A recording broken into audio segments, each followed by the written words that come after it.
Assalamu alaikum everybody, hoping you all are doing well, and I welcome you warmly once again in the channel of Learn with Amina.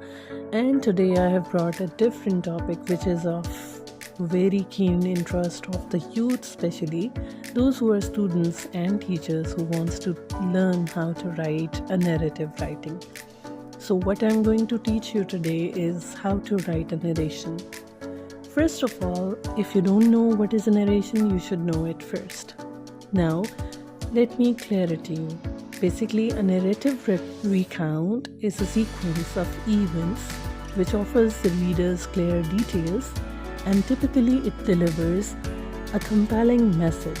So if you have a story to write, getting your ideas on paper can be really a fun, and it can be very rewarding to you. To brainstorm your ideas, do always free writing exercises on outline your narrative structures and practice writing vividly detailed descriptions. Always try to schedule time every day to write in the distraction-free spot. Carry a notebook in case of inspiration strikes. Always try to edit. Editing is actually a major part of the process, because if you have written something and you want to change, so you can add it by the time. I'll be telling you now how to do it. In part 1, you can do brainstorming ideas for your narrative writing. Say for example, if you have a topic, just draw it on your notebook or a board. Think about the different aspects you can write about. Say for example, if I were filthy rich, what would I have done? So how many things you can think of the topic, like Christmas at Rennie's, what kind of friendship breakup would be there, your first visit to London can be there if you were rich, an emotional song you can highlight with, like these such any other tips you can go for. So first of all, you need to list out meaningful topics. Always write down few topics that you care about enough to develop into a story.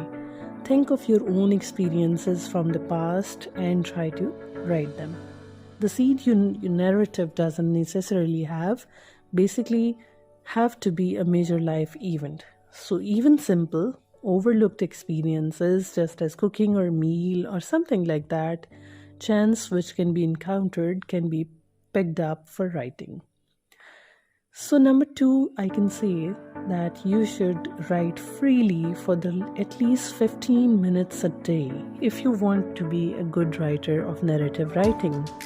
So writing narration is not very tough as you think it to be. Without editing or monitoring yourself, you should write whatever comes to your mind for 15 minutes every day. Set a timer on your mobile phone. Sit in a quiet and peaceful place which does not even distract you, like the free place in your home, and try to write. After those 15 minutes are up, read what you have written and underline the passage you could further develop to your story.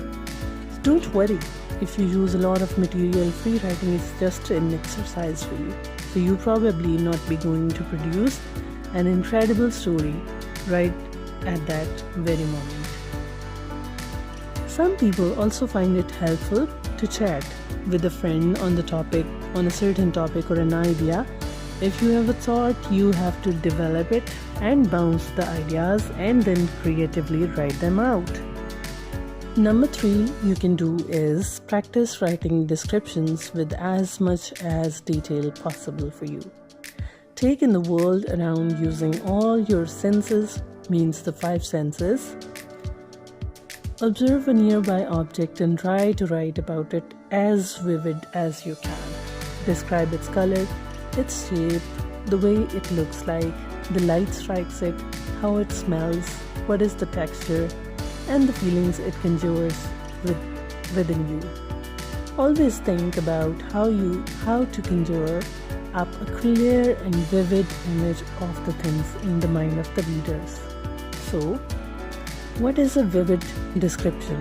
It could be hand-painted, cheerfully swirling floral patterns on the grandfather's clock's face. Now, such things will bring a new color to your writing. So always carry a notebook with you and try to write maximum vivid details in your writing. On number 4, choose a theme or a message for your narrative. A narrative needs a point. So always ask yourself, what lesson do I want to offer my readers in the writing? Think about what you have learned from the experience that inspired your narrative writing. Try to be honest with yourself and your reader, and let your emotions drive your narrative message. Keep your message very simple and clear so that the reader can understand it very well. Try to make it memorable and impactful. If you will add experiences, it will be more vulnerable for the reader to read it. So it's scary to write about emotions, but it's positive or negative sometimes. To write with sincerity, I would always suggest you to just keep writing so that you improve ahead. So there are a bit of more tips I want to share is set aside time to write every day, that I already mentioned, the blank page. Now, what would be the blank page? Blank page may seem daunting, but you have to start somewhere. So you have brainstormed different topics, think of different things you want to write about, and then you have to choose a distraction-free time and a place to work on your story for at least 30 minutes a day. You started from 15 minutes and now you have to move for 30 minutes a day. It's okay if your words seem to be forced at first, like you have to be forcibly write down, you're not willing to write. Even then you have to try, and you have to use your pen and a paper to write so that you improve by the time. Next up, I would like to say, always narrate your story with a consistent voice. Now, whether you are crafting a first-person notification narrative or a third-person work for fiction, your point of view and language consistency is a must. So whatever you are telling, either a story, they have to be at the stake. So if you're writing a personal narrative from your own personal point of view, ask these questions to yourself. Number 1, keep in mind your narrator doesn't need to correct, truthful, or to be moral. For instance, the narrator could be committed heinous crimes in the story. So if you will bother a lot of things, that may distract you from your writing. Tip number 3 that I would add up in my additional tips is show the reader concrete details instead of summarizing all the events altogether. Rather than list events, develop your setting and characters with specific interesting details for the reader's place and other things. Be descriptive, but try to be overwhelm the reader with the details you're going to give. Spelling out every breath a character takes or describing every speck of a room more tediously and carefully. Moreover, if I would say, I would add up to structure your narrative with a beginning, proper, middle, and ending. So a coherent structure that builds up towards a climax or big moment in defining characteristics of narration. When you start putting your story together, sketch an outline of the events you are describing. While it's perfectly fine to employ devices like flashbacks and some other events from the past to be organized mannerly. Furthermore, I want to tell you that build the story towards a climax or pivotal moment. Climax is a story's most intense point. Typically, a narrative builds up conflict up to the climax. Then it concludes by resolving the conflict with the climax, and keep your theme or message in your mind and steer the plot towards the narrative's important moment. Be aware of your pacing. If your writing doesn't hold your interest, it won't keep the reader's attention as well. Moreover, I would like to tell you to refine your language so it's clear and concise for the readers. The more you read, the more you write well.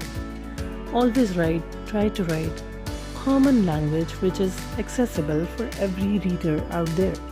People of different mind stands read your writing, so it's very necessary for them to understand what you're writing. Don't use very high vocabulary that is not understandable for them. Then look for the spellings and the grammatical errors which you have made in the story. When you will review your work, proofreading will help you to do it.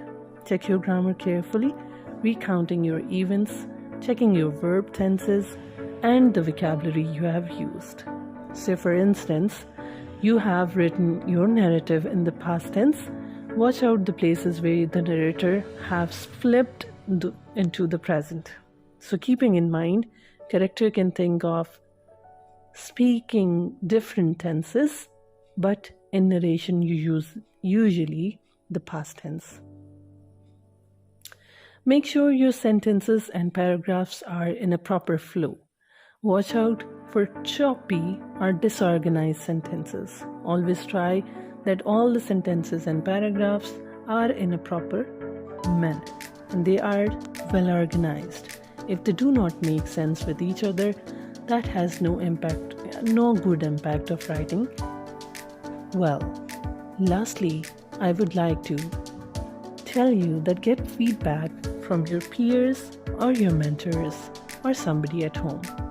Letting other people read your work can be intimidating, especially if you're recounting personal experiences. However, it's crucial to get a fresh perspective of your writing, so always ask your relatives, friends, and teachers to read your work for you. If you're writing about a personal experience, you have someone who wasn't present there but can read for you to make it a better thing. I hope that this video has been very, very useful for you, as the narration has been a great problem for the students of this era, and the teachers don't have idea how to teach them narration.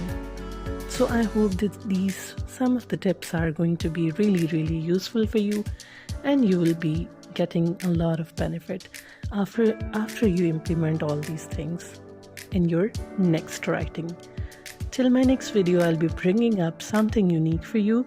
Till my next video, take very good care of yourself. Keep watching, subscribing, and sharing. This is Learn with Amna.